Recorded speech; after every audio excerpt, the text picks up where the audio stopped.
Praise lord అండి. దేవునికి మహిమ కలుగును గాక. వాక్యంలోనికి వెళ్ళడానికి ముందు చిన్న ప్రార్థన చేసుకుందాం. పరిశుద్ధ గొప్ప దేవానికి స్తోత్రం, స్తుతి, మహిమ, ఘనత, ప్రభావం చెల్లించుకుంటున్నాం డాడీ. మరి ఈరోజు ప్రభా నా తండ్రి శ్రేష్టమైన మాటలు ప్రభా నా తండ్రి నువ్వేమై ఉన్నావో ఆ రీతిగా మేము ఉండాలని ప్రభా నా తండ్రి నువ్వు పరిశుద్ధుడవై ఉన్నావు కాబట్టి పరిశుద్ధతను మా నుండి కోరుకుంటున్నావు. నువ్వు ప్రేమై ఉన్నావు కాబట్టి నువ్వు ప్రేమను మా నుండి కోరుకుంటుండగా ఈ పరిశుద్ధత గురించి ప్రేమ గురించి నాయన ఈ కొద్ది నిమిషాలు ప్రభా మేము ధ్యానిస్తుండగా నిజమైన సత్యంలోనికి మమ్మల్ని నడిపించి నాయన ప్రభా నీ ప్రేమతో నీ పరిశుద్ధతో మమ్మల్ని నింపి నడిపించమని యేసయ్య నామంలో ఈ ప్రార్థన అంతే వాడి వేడుకుంటూ పొనుకుంటున్నాం తండ్రి. ఆమేన్. ప్రైజ్ లార్డ్ అండి. దేవునికి మహిమ కలుగును గాక. నా ప్రార్థనలో ఏకీభవించిన వారితో నేను ఒక మాట చెప్పాలనుకుంటున్నానండి. అవును, దేవుడు ఏమై ఉన్నాడు అంటే మరి ఆయన పరిశుద్ధుడై ఉన్నాడు. I'm holy and so you should be also holy అని చెప్తున్నాడు. అవును, నేను పరిశుద్ధుడను కనుక మీరు కూడా పరిశుద్ధంగా ఉండండి అని చెప్తున్నాడు. అంత మాత్రమే కాదు, మరి గాడ్ ఈజ్ లవ్, నేను ప్రేమ అయి ఉన్నాను, దేవుడు ప్రేమ స్వరూపిగా ఉన్నాడని చెప్పేసి వాక్యం చెప్తుంది. అవునండి, ఆయనే ప్రేమ. మరి ప్రేమకి నిర్వచనం ఇంకొకటి లేదండి. ప్రేమకి డెఫినేషన్ అనేది ఇంకా మనం ఏ విషయంలోనూ ఏ రూపంలోనూ ఏ రకంగానూ మనం చెప్పలేము. మరి కవితలు రాస్తున్నారేమో మనుషులు ప్రేమ మీద, మరి పాటలు పాడుతున్నారేమో ప్రేమ మీద, కానీ నిజమైన ప్రేమ స్వరూపి, నిజమైన ప్రేమకు నిదర్శనం, నిజమైన ప్రేమ అంటేనే దానికి డెఫినేషన్ దేవుడండి, ఆ దేవాది దేవుడు. అందరిని బట్టి దేవునికి మహిమ కలుగును గాక. నిజమే, మలోకాన్ని ఎంతగానో ప్రేమించిన దేవుడు ఈరోజు నిన్ను నన్ను కూడా ప్రేమిస్తున్నాడు. మరి ఆ ప్రేమతోనే దేవుడు మనల్ని ఏ పిలుపులోనికి పిలుస్తున్నాడంటే ఆయనలాగా, మరి ఆయన స్వభావమైన, ఆయన యాటిట్యూడ్ అయిన, ఆయన గుణలక్షణమైన, మరి ఆయన పరిశుద్ధతని కూడా మన నుండి కోరుకుంటున్నాడు. అది మనకి ఇవ్వాలని కూడా కోరుకుంటున్నాడు. నిజమే అండి, మనం ఆయనకి ఏమై ఉన్నాము అంటే ఆయన స్వాస్థ్యమే ఉన్నాము. ఆయన స్వాస్థ్యము అంటే ఆయనకి వారసులం కదండి, ఆయన తోటి వారసులం కదండి. అంటే ఆయనకు కలిగిందంతా కూడా మనము కలిగి ఉండాలనేది ఆయన ఆశ, ఆయన కోరిక. కాబట్టి ఆయన కలిగి ఉన్న పరిశుద్ధత మనం ఈరోజు పొందుకుందామా? ఆయన కలిగి ఉన్న ప్రేమని ఈరోజు మనం సంపాదించుకుందామా? మరి నిజమే, సంపాదన అంటే మరి ఇంకేదో ఆలోచించకండి. కేవలం నీ వాక్యం అనే సత్యము, ఇదిగో దేవుని వాక్యం అనే సత్యము మనకు బయలుపరచబడినప్పుడు మనం స్వతంత్రులుగా అవుతాము. అంత మాత్రమే కాదు, ఈ సత్యము మన అంతరంగంలోకి వెళ్ళినప్పుడు మనం ఆ మాదిరిగా మారిపోతామండి. అందరిని బట్టి దేవునికి మహిమ కలుగును గాక. మరి ముందుకు సాగుదామా?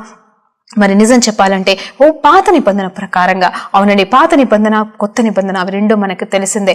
పాత నిబంధనలో దేవాది దేవుడు కోరుకున్నదల్లా పరిశుద్ధత. హల్లెలూయా. అవునండి, నేనంటే ఎవరి నుండి కోరుకున్నాడు అంటే తన జనాంగం నుండి, తన బిడ్డల నుండి, తను సృష్టించిన లోకం నుండి తను కోరుకున్నదల్లా పరిశుద్ధత. హల్లెలూయా. ఎస్ అండి, హి was looking for the holiness అనమాట. అంటే మనుషులో పరిశుద్ధుడు ఎవరైనా ఉన్నారా, ఒక్కడైనా పరిశుద్ధుడు ఉన్నాడా అని చెప్పేసి వెతుకుతున్నాడు. నమ్మకమైన వారు ఉన్నారా అని వెతుకుతున్నాడు. కానీ దేవాది దేవునికి ఎవరు దొరకలేదంట. మరి 1 సామ్యుయేలు గ్రంథం 2వ అధ్యాయం 2వ వచనంలో చూసినప్పుడు నీతిమంతుడు ఒక్కడునూ లేడు. అవునండి, మరి పరిశుద్ధుడు ఒక్కడునూ లేడు అని చెప్పేసి అక్కడ వాక్యం చెప్తుంది. నిజమే కదండి, పరిశుద్ధుడు ఒక్కడూ లేడు. ఆదాము చేసిన పాపం మూలంగా మరి అందరూ తప్పిపోయారు, అందరూ పడిపోయారు. ఈ పవిత్రత నుండి కంప్లీట్ గా దూరం అయిపోయారు. కానీ దేవాది దేవుడు తన కృప చొప్పున తన బిడ్డల్ని, మరి ముఖ్యంగా తన ఏర్పాటు చేసుకున్న ఇశ్రాయేలు జనాంగాన్ని మరి పరిశుద్ధులుగా ఉండడానికి ఆయన పిలుస్తున్నాడు. అదే నిజమైన పిలుపుగా వారు మరి గుర్తించి ముందుకు సాగుతున్నారు. కానీ వారు కూడా పడిపోతున్నారండి. వారు కూడా మరి ఏమి చేయలేని స్థితిలో ఉన్నారు, నిస్సహాయ స్థితిలో ఉన్నారు. దేవాది దేవుడు డైరెక్ట్ గా వారితో మాట్లాడుతున్నాను, వారు అర్థం చేసుకోలేకపోతున్నారు, పడిపోతున్నారండి. పడిన చోటనే పడుతున్నారు, లేవలేని స్థితిగతులు అయిపోతున్నారు. కానీ దేవాది దేవుడు, రోషంగల దేవుడు, తనకున్న ఆలోచనలను బట్టి మరి ఎంతగానో ప్రేమిస్తున్న దేవాది దేవుడు వారిని నాశనం చేయడానికి ఇష్టపడక మరి ముందుకు సాగటకు వారికి కృపతో మరి ఆయన కనికరంతో ముందుకు నడిపించాడండి. అందును బట్టి దేవునికి మహిమ కలుగును గాక. నిజమే, మరి ఈ 2 విషయాల గురించి దేవాది దేవుడు మనతో మాట్లాడాలనుకుంటున్నాడు ఈరోజు. అవునండి, పరిశుద్ధత గురించి, అంత మాత్రమే కాదు ప్రేమ గురించి. మరి నూతన నిబంధన ప్రకారంగా చూస్తే నూతన నిబంధన అంతా కూడా మరి దేని మీద ఆధారపడి ఉంటుందంటే తోటి వారిని ప్రేమించుడి, ప్రేమ అనే మాట మీద ఆధారపడి ఉంటుందండి. హల్లెలూయా. పాత నిబంధన మొత్తం కూడా మరి పరిశుద్ధత గురించి ఉంటే, మరి అవునండి పరిశుద్ధత గురించి, పరిశుద్ధతనే అండి అది డెఫినేషన్. పాత నిబంధన అంటేనే పరిశుద్ధత. మరి అలాగనే మరి కొత్త నిబంధన అంటే ప్రేమ అండి. హల్లెలూయా. దేవునికి మహిమ కలుగును గాక. అంటే ఇది నా నిర్వచనం అండి. మరి నేను అంటే బైబిల్ని దేవుడు నాకు నేర్పించిన దాన్ని బట్టి, బైబిల్లో ఉన్న సత్యాలు నాకు బోధించిన దాన్ని బట్టి, నాకు అర్థం చేసుకున్న విధానం బట్టి నేను చెప్పగలుగుతుంది ఏంటంటే పాత నిబంధన అంటే పరిశుద్ధత, కొత్త నిబంధన అంటే ప్రేమ అండి. మరొక్కసారి ఆలోచన చేద్దామా? మరి రెండు కూడా అవసరం కదా. మరి పరిశుద్ధత అవసరమో, మరి ప్రేమ కూడా అవసరం. నేనేమనుకుంటున్నానంటే మరి నిజంగా అండి నేనేమనుకుంటున్నానంటే ఒక రైలు పట్ట అంటే రెండు మరి రైలు ప్రయాణం చేయాలంటే మరి ఆ ట్రైన్ ట్రాక్ తెలుసు కదండి, మరి రెండు ఉంటాయి, ఈ పక్కన ఒకటి ఆ పక్కన, మరి అలా వెళ్ళాలి అంటే మరి ఆ రెండు ఉండవలసిందే. మరి ఆ రీతిగానే నేను నమ్ముతున్నాను ఏంటంటే ఈ పరిశుద్ధత, ఈ ప్రేమ అనేది హల్లెలూయా దేవునికి మహిమ కలుగును గాక. ఒక క్రైస్తవుడికి, జాగ్రత్తగా వినండమ్మా, ఇదిగో ఒక క్రైస్తవుడికి ఆ రెండు పట్టాలు కావాలండి. హల్లెలూయా. అవును, క్రైస్తవుడు అనే ఒక ప్రయాణం, ఒక ట్రైన్ అనే నువ్వైతే, నువ్వు క్రైస్తవుడు ఒక ట్రైన్గా నువ్వు ప్రయాణం చేయాలి, ముందుకు సాగాలి అని అంటే ఇదిగో పరిశుద్ధత అనే ఒకటి మరి అలాగనే ప్రేమ అనేది ఒకటి, రెండు కూడా రెండు పట్టాలుగా నీ జీవితంలో ఉండాలని దేవాది దేవుడు ఈరోజు మనకి జ్ఞాపకం చేస్తున్నాడు. మరి ఈ పరిశుద్ధత గురించి, ఈ ప్రేమ గురించి మనం కొన్ని వచనాల్లోకి నేర్చుకుంటుండగా మరి దేవుడు మనల్ని సంపూర్ణంగా ఆయన పరిశుద్ధతలోనికి, ఆయన ప్రేమలోనికి నడిపించును గాక. ఆమేన్. దేవునికి మహిమ కలుగును గాక అండి. అవునండి, మరి ఈరోజు నేను ఇంకొక విషయం మీకు చెప్పాలనుకుంటున్నాను. సాతానికి నచ్చనివి రెండే విషయాలని నేను నమ్ముతున్నాను ఈరోజు. అవును, సాతానికి అయితే వాక్యం తెలుసు కదండి. ఎందుకంటే మరి ఆయనకి తెలుసు. ఆయనకి ఎందుకు తెలుసు అంటే ఆయన దేవుని దూత ఉన్నాడు. దేవుని దూతకి మరి ఖచ్చితంగా మరి వాక్యము తెలుసు, బైబుల్ తెలుసు, సత్యాలు తెలుసు, అన్నీ తెలుసు. దేవాది దేవుణ్ణే మరి టెంప్ట్ చేసినప్పుడు మరి వాక్యంతోనే మాట్లాడినట్టు కూడా మనకి తెలుసండి. సో వాక్యం నీకు ఎక్కువ తెలిసినా అది భయపడదు, మరి నువ్వు ప్రార్థించినా అది భయపడదు. కొంతమంది అంటారు మోకరిస్తే అది పారిపోతుందని. అది కూడా నిజం కాదండి. ఎందుకంటే నువ్వు మోకరిస్తావు, నేను మోకరిస్తాను, కానీ ఏం చేస్తున్నాం? మన మనసులు ఎక్కడ పోతున్నాయి, మన తలంపులు ఎక్కడ పోతున్నాయి? ప్రార్థన నిజంగా చేస్తున్నామా?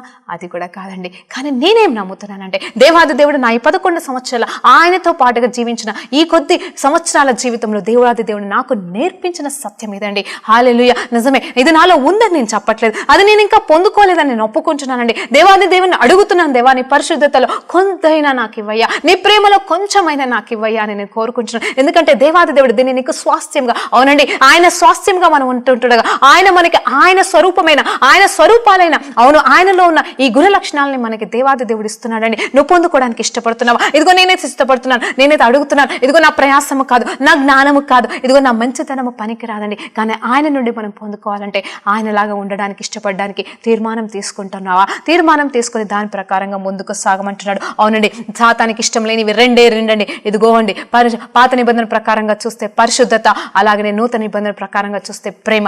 ఈ రెండు అంటే సాతానికి అసలు ఇష్టం లేదు. ఈ రెండే నువ్వు దేవాది దేవుని నుండి స్వాస్థ్యముగా, హల్లెలూయా జాగ్రత్తగా వినండి, నిజమైన స్వాస్థ్యముగా, ఇదిగో పరిశుద్ధతని, ఇదిగో నిజమైన నీ స్వాస్థ్యంగా, దేవుని నుండి వచ్చిన స్వాస్థ్యంగా నువ్వు ప్రేమని నువ్వు పొందుకుంటే, నిజంగా నువ్వు దాని చేత నింపబడితే అసలు సాతాను గాడు నీ ముందర నిలవలేడండి. నీ ముందర అసలు నీకు అసలు కనిపించదు. నువ్వు కాలుతో తొక్కాల్సిన అవసరం కూడా లేదు. అసలు వాడు నీ జోలికి రాడు. హల్లెలూయా దేవునికి మహిమ కలుగును గాకండి. నేను అనుభవపూర్వకంగా కొన్నిసార్లు చెప్తున్నాను. అవును, కొన్ని సందర్భాలు నేను అనుభవించాను విషయాన్ని, ఈ సిచ్యువేషన్ నేను అనుభవించాను కాబట్టి నేను మీకు చెప్పగలుగుతున్నానని. వాడు మన జోలికి రాలేడు. ఎందుకంటే మనం కంటి పాపలాగా మనల్ని కాపాడుతున్న దేవాది దేవుడు. నువ్వు నిజంగా పరిశుద్ధంగా ఉంటే, నువ్వు నిజంగా నీలో ప్రేమ కలిగి ఉంటే దేవాది దేవుని నామంలో నువ్వు నిలబడుతున్నావు కాబట్టి అసలు ఏ సాతాను కూడా నీ జోలికి రాలేడండి. వాడు వేరే వాళ్ళని ఎత్తుకుంటాడు, అంతకుమించి ఇంకా నేనేం చెప్పదలుచుకోలేదు. అందుని బట్టి దేవునికి మహిమ కలుగును గాక. మరి పరిశుద్ధత లేకుండా హల్లెలూయా ముందుకు సాగుతుండగా మరి పరిశుద్ధత గురించి కొన్ని మాటలు నేర్చుకుందామండి. పరిశుద్ధత లేకుండా మనం దేవుణ్ణి చూడలేము. నిజమే కదండి, పరిశుద్ధత లేకుండా దేవుని చూడలేము.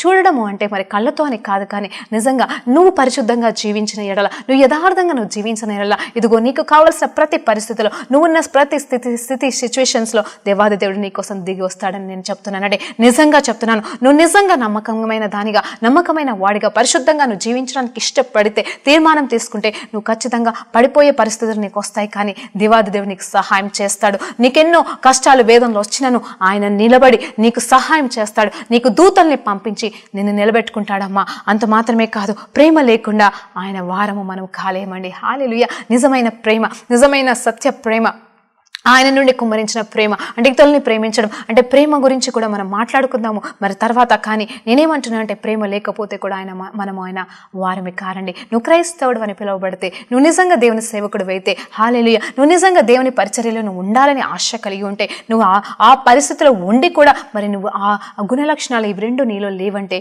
సున్నామ్మ నీ జీవితం అంతా వ్యర్థం. అసలు నువ్వు పరిచర్య చేసి వ్యర్థము, చేయకపోయినా వ్యర్థము అని చెప్పేసి నేను ఇప్పుడు చెప్తున్నానండి. అందును బట్టి దేవునికి మహిమ కలుగును గాక. మరి ఒక్కడును పరిశుద్ధుడు లేడని 1 సామ్యుయేలు గ్రంథం 2వ అధ్యాయం 2వ వచనంలో చెప్తున్న మాట మనకి తెలిసిందే. మరి ఇంకొక మాట నేను చెప్పాలనుకుంటున్నాను. 1 పేతురు గ్రంథము మరి 15వ వచనము అంటే 1 పేతురు గ్రంథము 1వ అధ్యాయము 15, 16 వచనాలు మనం చూసినప్పుడు మనల్ని పిలిచినవాడు, హల్లెలూయా, నిన్ను నన్ను పిలిచినవాడు, హల్లెలూయా, ఏమై ఉన్నాడంటే పరిశుద్ధుడై ఉన్నాడు. కాబట్టి మీరును పరిశుద్ధుడిగా ఉండమని చెప్తున్నాడు. ఈ మాట మనం అప్పటి నుండి మాట్లాడుకుంటూ ఉన్నాం. కానీ ఈరోజు ఇంకొక మాటతో మిమ్మల్ని ప్రోత్సహించాలని ఆశ కలిగి ఉన్నానండి. ఎఫెసీయులకు రాసిన పత్రిక 1వ అధ్యాయము మరి 2వ వచనం నుండి 4, 6 వచనాల వరకు మనం ధ్యానించినప్పుడు మరి జాగ్రత్తగా మరి చదువుతుండగా వినండి.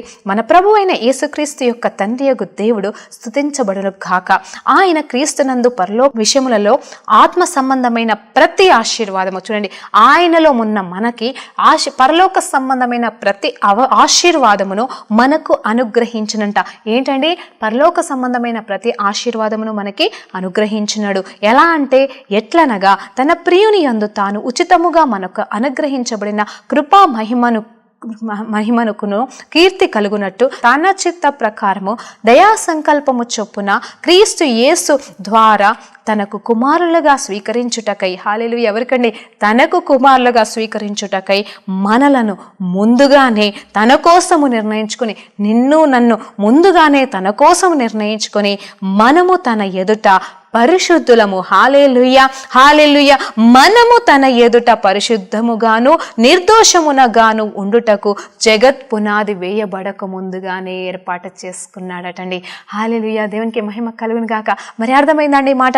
ఇదిగో చూడండి ఎంత చక్కటి మాట. ఇదిగో మనకి భూమికి పునాదులు వేయక ముందుగానే నిన్ను నన్ను అంటే ప్రతి ఒక్క బిడ్డని, లోకముని ఎంతగానో ప్రేమించిన ఈ దేవాది దేవుడు, అందరినీ ప్రేమించి ఆయన కుమారుని అర్పించిన ఈ మన దేవాది దేవుడు, మన తండ్రి అయిన దేవుడు, నిజమే అండి, ప్రతి ఒక్కరిని ఆయన జగత్ పునాది వేయబడక ముందుగానే అందరినీ ఏర్పాటు చేసుకున్నాడు. ఎందుకు ఏర్పాటు చేసుకున్నాడంటే ఆయన కుమారులుగా ఉండడానికి, ఆయన స్వకీయ పుత్రులుగా ఉండడానికి. అంత మాత్రమే కాదు, అదిగో చూడండి, పరలోక సంబంధమైన ప్రతి దీవెన, హల్లెలూయా, మనకు అనుగ్రహించబడటానికి. అంత మాత్రమే కాదు, పరిశుద్ధులుగాను మరి నిర్దోషులుగాను ఆయన ముందల మనము నిలబడడానికంటండి.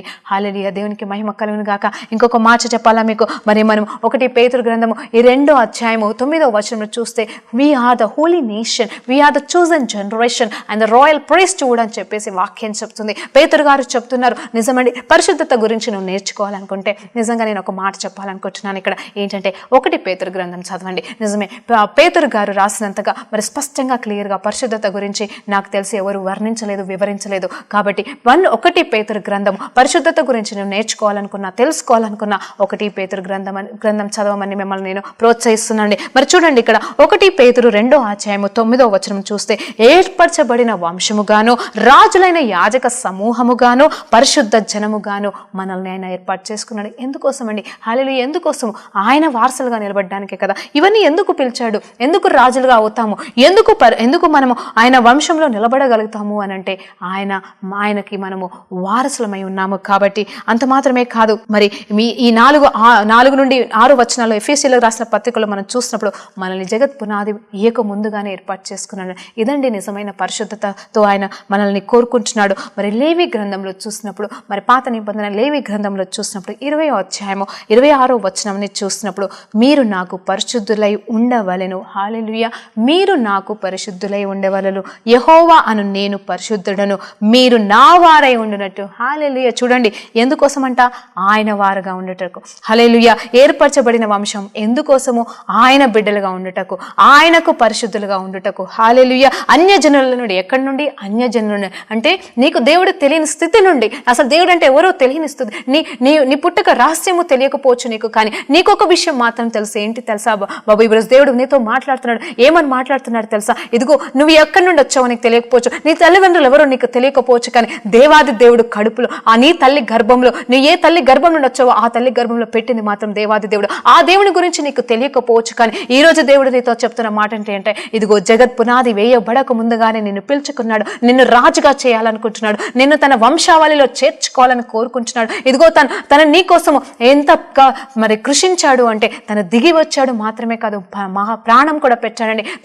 తను నీ కోసం చెయ్యిందంటే ఇంకేం లేదమ్మా. నువ్వు అనుకుంటున్నావేమో ఇదిగో నాకెవరు లేరే, నేను ఒక అనాథనే, ఇంకా నేను ఎందుకు బతకాలనుకుంటున్నావా, ఇదిగో నిన్ను పుట్టించిన నీ దేవుడు నీ పక్కనే ఉన్నాడమ్మా, చూడు ఇగో నీతోనే ఉన్నాడని గ్రహించినప్పుడు నిజమే ఇంకా నువ్వు ఏ దీని గురించి కూడా ఆలోచించనక్కర్లేదు. ఎందుకంటే మరి కీర్తనకారుడు 73వ అధ్యాయంలో అనుకుంటాను అక్కడ మాట్లాడుతున్న మాట యెహోవా నీవు నాకు తోడుండగా ఇంకా నాకెవరు అక్కర్లేదు. హల్లెలూయా. ఇదిగో చూడండి ఎంతమంది మన జీవితంలో అందరం ఉండి కూడా అనాథలుగా మిగిలిపోతున్నాం మన జీవితంలో. నాకు తెలియదండి ఈరోజు మరి నేనైతే పరిశుద్ధత గురించి మాట్లాడాలనుకుంటున్నాను, కానీ ఆత్మదేవుడు ఈరోజు నాతో మాట్లాడుతున్నాడు. ఏంటి అంటే ఇదిగో ఇక్కడ ఒక అనాథ బిడ్డ ఉందని మాట్లాడుతున్నాడు. అనాథ బిడ్డలతో దేవుడు మాట్లాడుతున్న విషయం ఏంటంటే ఇదిగో నిన్ను పుట్టించిన దేవాది దేవుడు, నీ తల్లి గర్భంలో రూపించిన దేవాది దేవుడు నీలోనే ఉన్నాడని దేవుడు చెప్తుండగా నువ్వు నిరుత్సాహపడకని చెప్తున్నాడు. నీతోనే నడవడానికి ఆయన ఇష్టపడుతున్నాడు, నీలో జీవించడానికి ఆయన ఇష్టపడుతుండగా ఇదిగో ఆయన పరిశుద్ధతను కోరుకో, ఇంకేమీ కోరుకోకమ్మా, ఆయన పరిశుద్ధతను కోరుకో. దేవాన్ని పరిశుద్ధతను నాకు స్వాస్థ్యంగా ఇవ్వు, ఇదిగో నీ ప్రేమను నాకు స్వాస్థ్యంగా ఇవ్వని నువ్వు కోరుకుంటే ఇదిగో దేవాది దేవుడు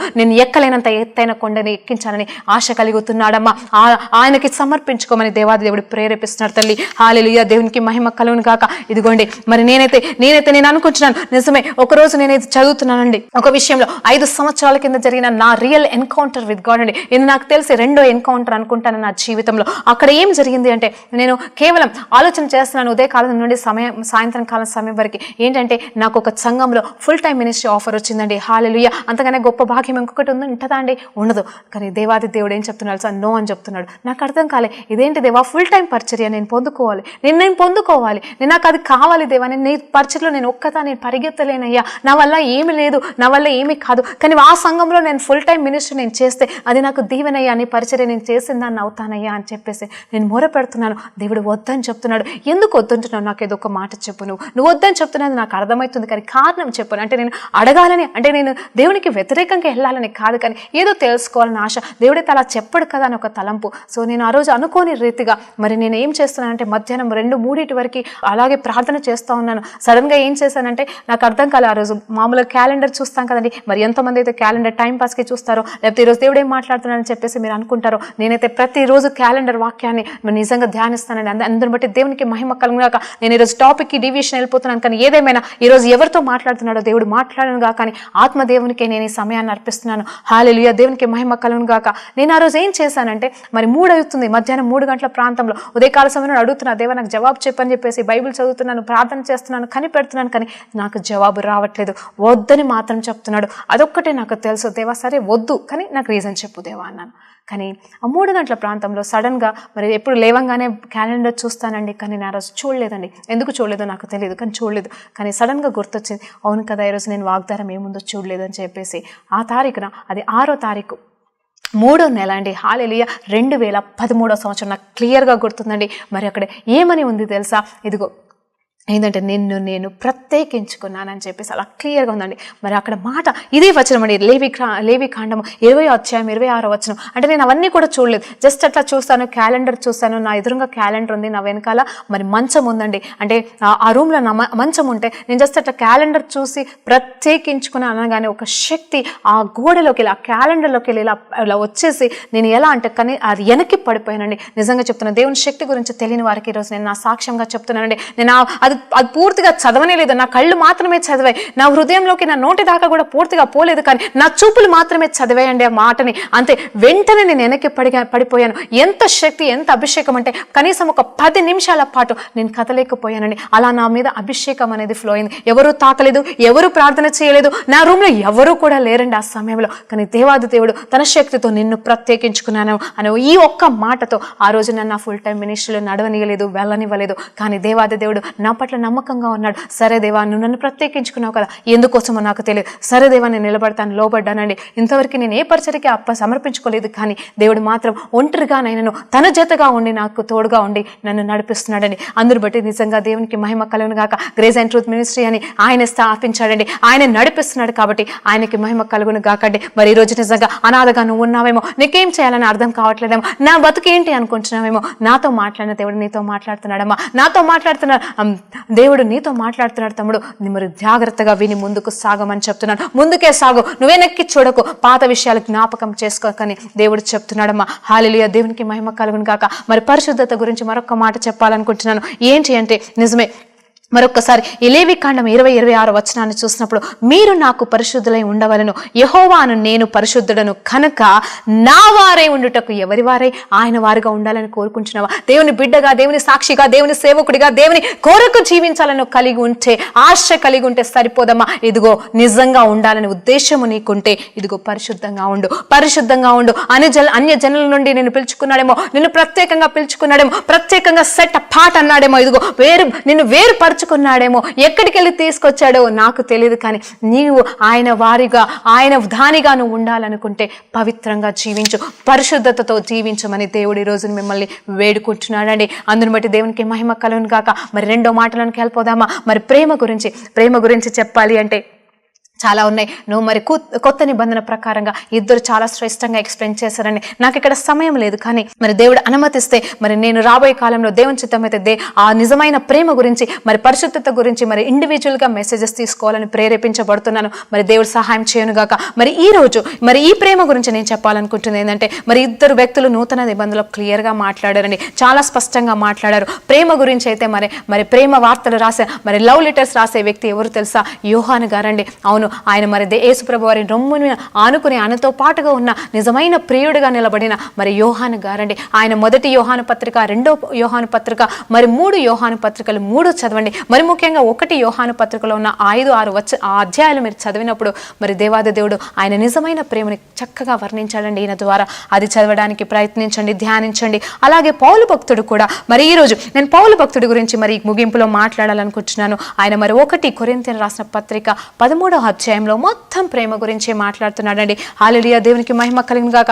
ఎంత మాట్లాడుతున్నాడు అంటే, మరి ఆయన ఎంతగా మాట్లాడుతున్నాడంటే ప్రేమ గురించి ఎన్నో మాట్లాడుతున్నాడు. మరి ఒక్కసారి మీకోసం చదువుతాను. ప్రేమ శాశ్వత కాలం ఉండునంట, ప్రేమ దీర్ఘకాలము సహించును, ప్రేమ దయచూపునంట, ప్రేమ మచ్చరపడదు, డంబరముగా ప్రవర్తించదు, ఉప్పొంగదు, అమర్యాదగా నడవదు, స్వప్రయోజనము కొరకు విచారించదు, త్వరగా కోపపడదు. హల్లెలూయా, ఎంతమంది కోపపడుతున్నారండి? దేవుడు మాట్లాడుతున్నాడు ఇక్కడ. మరి నాకైతే చాలా కోపం అండి. ఆపకారము మనస్సులో ఉంచుకొనరు, దుర్నీతి విషయమై సంతోషించక సత్యము విషయమునకే సంతోషిస్తారటండి. అన్నింటినీ తాలుకుంటారంట, అన్నింటినీ నమ్మును, అన్నింటినీ నిరీక్షించును, అన్నింటినీ ఓర్చును. నేను ఎవరి గురించి మాట్లాడుతున్నానంటే ప్రేమ గురించి అండి, దేవుని గురించి. ఇదిగో దేవుని గుణ లక్షణాలన్నీ కూడా ఇవ్వండి. మరి దేవుడికి తప్ప మరి ఈ లోకంలో ఏ మనుషుడికి ఈ 15 లక్షణాలు లేవటి, కానీ దేవుడు మన నుండి ఆశిస్తున్నాడు, దేవుడు మనకి ఇవ్వాలని కోరుకుంటున్నాడు, దేవుడు మనలో పెట్టాడని చెప్తున్నాడండి. ఆయన స్వరూపంలోనికి నువ్వు మారాలి అంటే, ఆయనలాగా నువ్వు జీవించాలనుకుంటే, ఆయన మహిమ స్వరూపం కావాలంటారు కదా, మహిమ కావాలి దేవా. అవును సేవకులారా, నేను మీతో మాట్లాడుతున్నాను. మహిమ కావాలా మీకు? దేవుని గ్లోరీ చూడాలనుకుంటున్నారా? దేవుని ప్రేమను చూడండి, దేవుని ప్రేమను చూపించండి, దేవుని పరిశుద్ధతను చూపించండి. మహిమ అలాగే నీ చుట్టూ తిరుగుతుంది. ఎవరి మహిమ? మనుషుల మహిమ కాదు, మనుషుల నిన్ను పొగిడే మహిమ కాదండి. దేవుడు నీ పైన కుమరించే మహిమ ఆయన స్వాస్థ్యంగా నీకిస్తాడండి. అందును బట్టి దేవునికి మహిమ కలుగును గాక.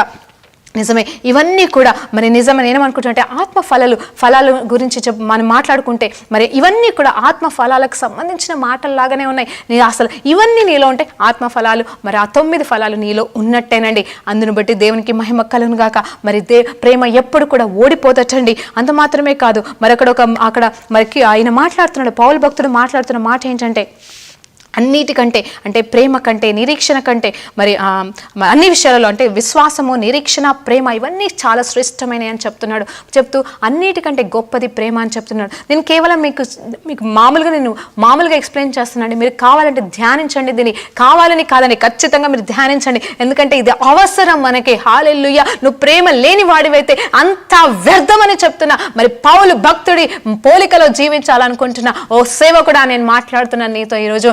ఏంటి అంటే, ఇదిగో ప్రేమ లేకపోతే అన్ని సున్నా. మరి నేను చదవాలనుకుంటే నాకు సమయం సరిపోదు, కానీ ఒక్కసారి మరొకసారి మరి 1 కొరింథీయులకు రాసిన పత్రిక 13వ అధ్యాయం 1 నుండి 3 చదువుతానండి. అవును, 4వ వచనం నుండి చివరి వరకైతే ప్రేమ గురించి, ప్రేమ లక్షణాల గురించి మాట్లాడుతున్నాడు, కానీ 1 నుండి 3 వచనాల వరకు ఒకసారి చూద్దామా ఏముందో అక్కడ. మనుషుల భాషలతో దేవదూతల భాషలలోనూ నేను మాట్లాడినను. హల్లెలూయా. చూడండి, ప్రేమ లేని వాడనైతే మ్రోగుడు కంచము గనగన తాళముల వలె యుందును. హల్లెలూయా. ఇక్కడ ఏమంటున్నారంటే, ఇదిగో మనుషుల భాషలు కానీ దేవదూతల భాషల్లో కానీ నేను మాట్లాడిన వాడిని అయి ఉండి కూడా ప్రేమ అనేది నాలో లేకపోతే నేను అంటే కంచు మోగినట్టు కనకము మ్రోగనాన్ని ఏదో అంటారు కదండి. మరి ఆ మాటకి ఆయన చెప్తున్నానంటే తాళం వేసినట్టుగా ఉంటది, కానీ నిజాయితీ ఉండదు, నిజము కాదంటున్నాడు. ప్రవచించు కృపావరము కలిగి మర్మములయు జ్ఞానమును కలిగి ఉండి కూడా నేను నాలో మరి ప్రేమ అనేది లేకపోతే వ్యర్థమని చెప్తున్నాడు. కొండలను పెకలింపగలిగిన పరిపూర్ణమైన విశ్వాసము కలిగిన వాడనై ఉండి కూడా, హల్లెలూయా, ఇవన్నీ కూడా వరాలండి, ఫలాలు కాదు, ఇవన్నీ వరాల గురించి మాట్లాడుతున్నాడు. మరి 12వ అధ్యాయంలో రాయబడిన వరాలు ఎంత అవసరమో, ఆత్మ వరాలు ఎంత అవసరమో మన జీవితంలో, మన పరిచర్యకి, మనము ఇతరులకి దీవెనకరంగా ఉండాలంటే మనకన్నా అవసరమే. కానీ ఇవన్నీ ఉండి ప్రేమ లేని వాడనైతే వ్యర్థుడనని చెప్పేసి మాట్లాడుతున్నాడండి. ఎవరండి మాట్లాడుతుంది తెలుసా? పౌలు భక్తుడు. గొప్ప సూచక క్రియలు, అద్భుతాలు, వరాలు చేసిన వాడు. మరి నేను అడుగుతున్నాను, పౌలు నిజంగా ప్రేమ కలిగిన వాడా అని ఆలోచన చేస్తే ఎన్నో పత్రికలు రాసిన ఈయన గద్దిస్తున్నాడు, తిడుతున్నాడు, శిక్షిస్తున్నాడు కూడా అండి కొన్నిసార్లు. అవునండి. మరి దేవాది దేవుడు చెప్తున్న మాట ఏంటంటే, ప్రేమ అనే నిజమైన సత్యము, ఆ డెఫినేషన్ దేవుడే ఉన్నాడు. మరి కోపానికి వస్తే అది ప్రేమ లేనితనము కాదు, కానీ ఈ వరాలన్నీ ఉండి నీలో ప్రేమ లేకపోతే అది వ్యర్థమని చెప్తున్నాడండి. అంటే ఆలోచన చేయండి. అంటే ఇక్కడ కూడా త్వరగా కోపపడడు, ప్రేమలో కోపం ఉండదు, కరెక్టే. కాకపోతే మీరు ఆలోచన చేయండి. అది జ్ఞానంతో కూడిన ఆలోచన కాదు, కానీ ఒక జస్ట్ నీ హృదయానికి దేవుడికి మధ్యలో ఉండే ఆలోచనలండి. అది తెలిసిపోతుంది మీకు. ఆల్రెడీ మీకు తెలుస్తుంది. మీ అంతరాత్మ, మీలో ఉన్న అంతరాత్మ దేవుని ఆత్మతో ఏకమైనప్పుడు మీకు పరిశుద్ధాత్మ దేవుడు సర్వసత్యము నేర్పిస్తాడు. నువ్వు ఏ పరిస్థితుల్లో నువ్వు ఎలా మాట్లాడుతున్నావు, ఏ ప్రేమను నిజంగా నువ్వు చూపిస్తున్నావు, అది నిజమైన ప్రేమన. ఇదిగో కోపంలో నువ్వు తిడుతున్నప్పుడు, ఇదిగో కోపం వచ్చినప్పుడు నువ్వు తిడుతున్నప్పుడు అది ప్రేమతో తిడుతున్నావా? ప్రేమపూర్వకమైన కోపం వచ్చిందా, లేకపోతే నశించిపోవాలనే కోపమా, అంటే పగతో కూడిన కోపం వచ్చిందా అనేది కూడా దేవుడు లక్ష్యపరుస్తాడు. అంటే తెలుస్తుందండి ఆయనకి. మరి నీకు కూడా తెలుస్తుంది. హల్లెలూయా. నీ గురించి నీకు బాగా తెలుస్తుంది కదండి. అందుని బట్టి దేవునికి మహిమ కలుగును గాక. నేనేమంటున్నానంటే, ఈ ముగింపులోకి వస్తుండగా ఆత్మవరంల కంటే ఆత్మఫలాలు ముఖ్యమని చెప్తున్నాను. ఆ ఆత్మఫలాలన్నీ కూడా ఈ ప్రేమ గురించి డెఫినేషన్ ఇచ్చిన ఈ మాటల్లో ఉందని మరొకసారి మీకు జ్ఞాపకం చేస్తున్నాను. అవును, పాత నిబంధన ప్రకారంగా అయితే లవ్ యువర్ నైబర్, నీ తోటి వారిని ప్రేమించు అని చెప్తున్నారు. కానీ కొత్త నిబంధన ప్రకారంగా చూస్తే మత్తయి సువార్త 5వ అధ్యాయం 44వ వచనంలో చూస్తే లవ్ యువర్ ఎనిమీస్, నీ శత్రువుల్ని ప్రేమించమంటున్నాడు. మరి యోహాను సువార్త 15వ అధ్యాయం 12వ వచనంలో చూస్తే లవ్ ఈచ్ అదర్, ప్రతి ఒక్కరిని ప్రేమించుకోండి అని చెప్తున్నాడు. మరి ముగింపుగా ఒక మాట చెప్పాలా, ముగింపులో ఒక మాటను మీకు చెప్పాలనుకుంటున్నాను. అది ఏంటి అంటే, అన్ని వరములు ఉండి ప్రేమ లేని వాడివైతే నువ్వు వ్యర్థము అని చెప్పే మాట మరి పౌలు భక్తుడు చెప్తున్నాడు. మరి ఇంకొక మాట చెప్తున్నాను, జాగ్రత్తగా వినండి. 1 పేతురు రాసిన పత్రిక 4వ అధ్యాయం 8వ వచనం చెప్తున్న మాట అంటే, love covers multitude of since, అంటే ప్రేమ అనేక పాపములను కప్పును అంట. హల్లెలూయా. నువ్వు పొరపాటున తప్పు చేస్తే నీలో ఉన్న ప్రేమ ద్వారా, నీ తల మీద చూపించే ప్రేమ ద్వారా ఆ పాపాన్ని దేవుడు కడిగి వేస్తాడటండి. అంత గొప్ప కార్యము, అంత గొప్ప మర్మము మనకి దేవుడు ఇచ్చి ఉన్నాడు. కాబట్టి ఈరోజు పరిశుద్ధంగా మరి ప్రేమతో జీవించాలని ఆశ కలిగి ఉంటే నాతో పాటుగా ఏకీభవించి ప్రార్థన చేయమని వేడుకుంటున్నాను. పరిశుద్ధ గొప్ప దేవానికి స్తోత్రం, స్తుతి, మహిమ, ఘనత, ప్రభావం చెల్లించుకుంటున్నాం నాయన. నిజమైన ఈ పరిశుద్ధత, అవును ప్రభా, నీ పరిశుద్ధతని, నీ ప్రేమను స్వాస్థ్యంగా ఈరోజు వింటున్న ప్రతి బిడ్డ మీద కుమ్మరించమని వేడుకుంటున్నాను. బంగారం, వెండి, ఆస్తి, అంతస్తులు, బిల్డింగ్స్ కాదు నాయన, పరిచర్య కూడా కాదు నాయన. నీకు స్తోత్రం డాడీ. ఈరోజు పరిశుద్ధతని, ప్రభానతని, నీ పరిశుద్ధతని స్వాస్థ్యంగా, నీ ప్రేమనే స్వాస్థ్యంగా, నీ స్వరూపంలో మార్చబడుటకు కృప చూపించమని, విన్న ప్రతి బిడ్డను నన్ను దీవించమని యేసు నామములో ప్రార్థన వేడుకుంటూ పొందుకుంటున్నాం తండ్రి. ఆమేన్. ప్రైజ్ లార్డ్ అండి. దేవునికి మహిమ కలుగును గాక.